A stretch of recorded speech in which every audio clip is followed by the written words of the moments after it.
اگر کوئی انسان دعویٰ کرتا ہے کہ میں کوئی معجزہ دکھاتا ہوں، میں کرامت دکھاتا ہوں، اس کے جھوٹا، اس کے مکار، اس کے شعبدہ باز اور اس کے جو ہے نا دین سے دور اور گمراہ ہونے کے لیے صرف اتنا ہی کافی ہے، وہ میجک ہو سکتا ہے، وہ ٹرک ہو سکتی ہے، کرامت نہیں ہو سکتی۔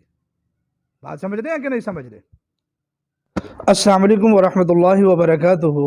پچھلے کئی دنوں سے ایک موضوع بڑا ٹرینڈ پر چل رہا ہے، حق خطیب صاحب اور اقرار الحسن صاحب کا۔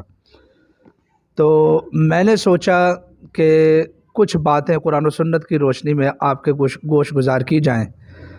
اس ویڈیو کے ریکارڈ کروانے کا مقصد یہ نہیں ہے کہ میں کسی کی ذاتیات پر حملہ کروں، بلکہ اس کیس کو میں قرآن و سنت پر پیش کرنا چاہتا ہوں۔ اگر اقرار الحسن صاحب حق بجانب ہیں تو اللہ کا قرآن کیا کہتا ہے، خطیب صاحب حق بجانب ہیں تو اللہ کا قرآن کیا کہتا ہے۔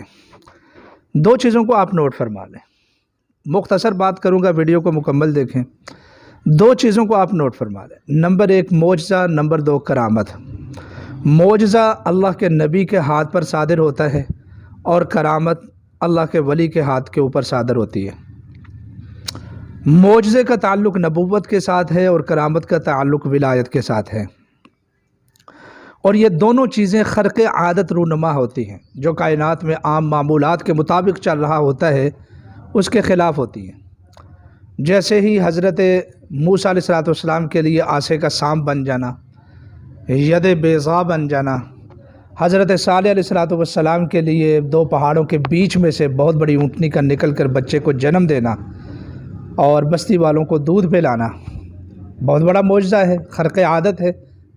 حضرت عیسیٰ علیہ السلام کے لیے مردوں کا زندہ کرنا بہت بڑا معجزہ ہے، عام اس طرح نہیں ہوتا۔ میں اور آپ ہزار بار بھی قبرستان میں جا کر مردوں کو زندہ کرنے لگیں تو کبھی نہیں کر سکتے۔ ایسے ہی میرے اور آپ کے پیارے آقا جناب سیدنا محمد الرسول اللہ صلی اللہ علیہ وسلم کا یہ انگلیوں کے ان حصوں سے چشموں کا جاری ہو جانا، کنکروں کا ابو جہل کے ہاتھ میں کلمہ پڑھنا، یہ شہادت والی انگلی کا اشارہ کیا محبوب کبریا صلی اللہ علیہ وسلم نے، چاند جو ہے وہ دو ٹکڑے ہو جاتا ہے۔ بہت عجیب بات ہے، خلاف عادت بھی ہے، خرق عادت بھی ہے، معجزہ اسی کو کہتے ہیں۔ آپ صلی اللہ علیہ وسلم کا رات کے تھوڑے سے حصے میں اسرا اور معراج کرنا، اتنی بڑی سیر کہ 1000 سال میں بھی انسان پوری نہ کر سکے، بہترین سواریوں کے ساتھ بھی تھوڑے سے حصے میں مکمل سیر بھی کرنا، تمام مشاہدات دیکھنا، بہت بڑا معجزہ ہے، یقیناً ہے۔ اور اسی طریقے سے کسی ولی کے ہاتھ پر کرامت کا ظہور بھی ہو سکتا ہے۔ لیکن جو اصل بات میں آپ کو بتانا چاہتا ہوں وہ یہ ہے کہ معجزہ اللہ کے نبی کے ہاتھ پر ظاہر ہوتا ہے، کرامت اللہ کے ولی کے ہاتھ پر ظاہر ہوتی ہے۔ معجزہ دکھانے میں اور کرامت دکھانے میں نہ نبی کا کوئی اختیار ہوتا ہے، نہ ولی کا کوئی اختیار ہوتا ہے۔ سمجھ رہے ہیں بات؟ قرآن مجید میں بیشتر آیتیں ہیں کہ آپ صلی اللہ علیہ وسلم سے معجزوں کا مطالبہ کیا گیا کہ آپ ہمیں اسی طرح معجزے دکھائیں جس طرح حضرت موسیٰ معجزے دکھاتے تھے، حضرت عیسیٰ معجزے دکھاتے تھے۔ سورہ عنکبوت میں، دیگر صورتوں میں اللہ نے فرمایا قرآن ہی بہترین معجزہ ہے، اب مزید معجزوں کی ضرورت نہیں ہے۔ فرما دو میرا پیغمبر کہ معجزے میرے اختیار میں نہیں ہیں، معجزے میرے اختیار میں نہیں ہے کہ میں اپنی مرضی سے تمہیں معجزے دکھاتا پھروں۔ میں تو اللہ کی توحید کا داعی ہوں، پیغمبر ہوں، رسول ہوں، اللہ کے دین کا قاصد ہوں، جو اللہ کی آواز کو اپنی امت تک پہنچاتا ہوں۔ میرا یہ کام ہے، معجزے دکھانا میرا کام نہیں ہے۔ اور معجزوں کو دکھانا یہ اللہ کی قدرت ہے، میں مصطفیٰ صلی اللہ علیہ وسلم کی قدرت نہیں ہے۔ فرمایا گیا کہ آپ اعلان کر دیجئے۔ آپ ان آیات سے کیا سمجھتے ہیں کہ معجزہ نبی کے ہاتھ پر ظاہر ضرور ہوتا ہے، لیکن نبی کو اختیار نہیں ہوتا اس کے اوپر، اپنی مرضی سے وہ ظاہر نہیں کر سکتا۔ اس کی بہت بڑی دلیل آپ سورہ قصص پڑھیں، آپ سورۃ النمل پڑھیں، حضرت موسیٰ علیہ السلام کا قصہ پڑھیں، اور اسی طریقے سے آپ سورہ شعراء پڑھیں۔ حضرت موسیٰ علیہ السلام کا قصہ پڑھیں فرعون کے دربار میں، جب جادوگروں نے اپنی لاٹھیاں رسیاں ڈالیں، یوں لگتا تھا کہ وہ سانپ بن گئے، آنکھوں کو باندھ دیا گیا تھا۔ حضرت موسیٰ علیہ السلام خوف میں مبتلا ہوئے کہ یہ تو واقعتاً ہلتی ہوئی نظر آ رہی ہیں۔ انہوں نے جو بھی کیا، شعبدہ بازی کی، ٹونا کیا، جادو کیا، وہ نظر یوں آتا تھا جیسے وہ ہل رہی ہیں، بھاگ رہی ہیں، جبکہ وہ اپنی حقیقت پر تھی۔ یہ جادو کی ایک قسم ہے کہ چیز اپنی حقیقت پر رہتی ہے لیکن نظروں کو باندھ دیا جاتا ہے، دیکھنے والوں کو یوں محسوس ہوتا ہے کہ جیسے چیز اس طرح ہو رہی ہے جبکہ وہ اس طرح نہیں ہو رہی ہوتی۔ حضرت موسیٰ گھبرا گئے۔ اللہ تعالیٰ نے فرمایا لا تخف، آپ ڈریے نہیں، میں آپ کے ساتھ ہوں۔ حضرت جبریل آئے۔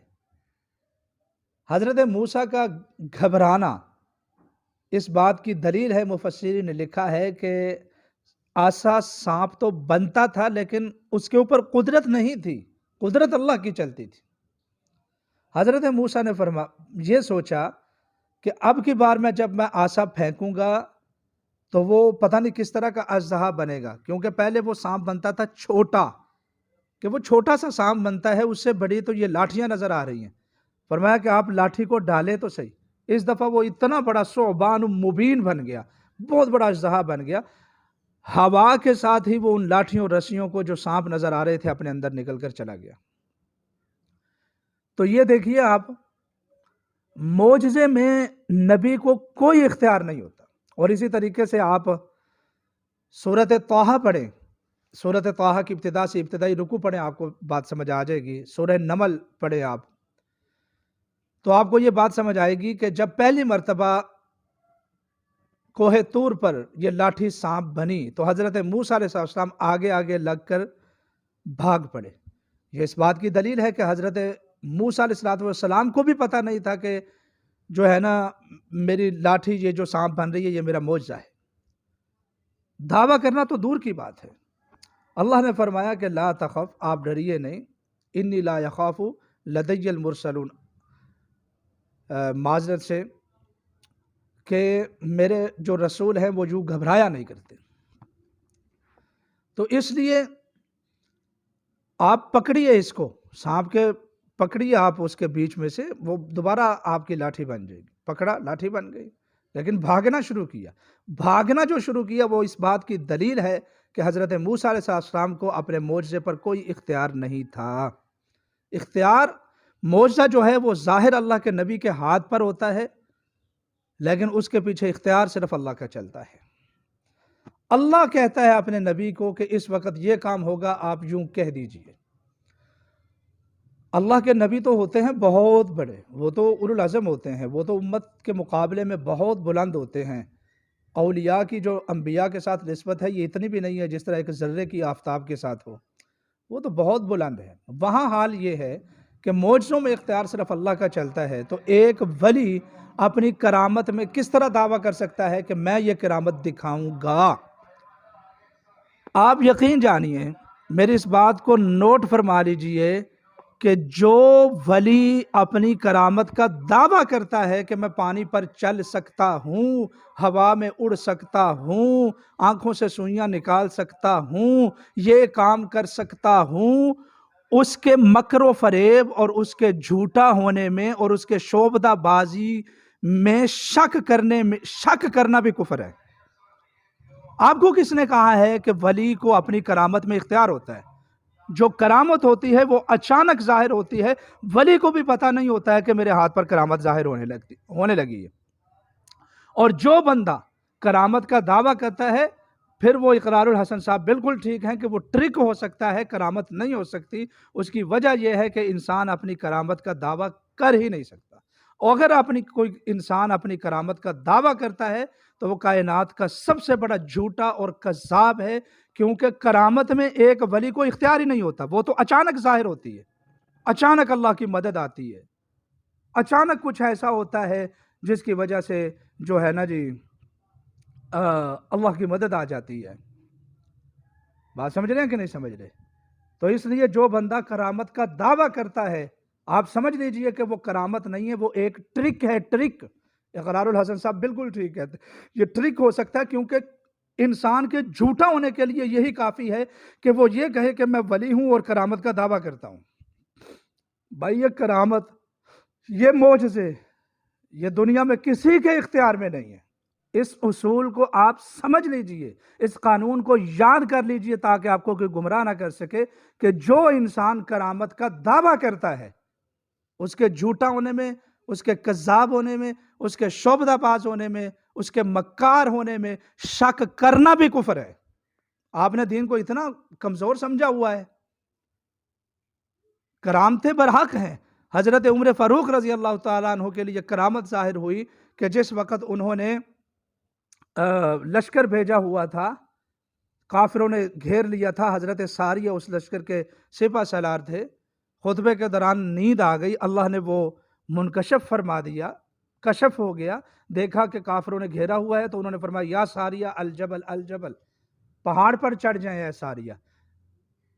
تو حضرت ساریہ فرماتے ہیں کہ جس وقت ہم اس وقت بعد میں وہ فرماتے ہیں کہ جب ہم وہ لڑائی میں تھے، کافروں نے گھیرا ہوا تھا، تو حضرت فاروق اعظم کی ہمیں آواز اس طرح آئی کہ جس طرح ہمارے کانوں کے بیچ میں سے آ رہی ہے، اور ہم پہاڑ پر چڑھے، اللہ تعالیٰ نے ہمیں کامیاب فرمایا۔ لیکن اس میں فاروق اعظم کا اختیار نہیں ہے، یہ اچانک اللہ کی مدد آئی۔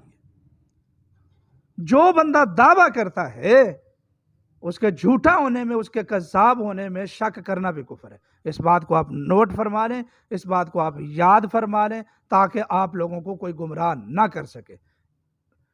دیکھیں ڈاکٹر حضرات علاج کرتے ہیں، کینسر کے مریض شفا یاب ہوتے ہیں، شوگر کے مریض شفا یاب ہوتے ہیں، جگر کے مریض شفا یاب ہوتے ہیں۔ اس کا یہ مطلب نہیں ہے کہ وہ اب دعوے کرتے رہیں کہ بھائی میں نے کینسر کے مریض کو شفا یاب کر دیا لہٰذا اب میں ولی بن گیا ہوں۔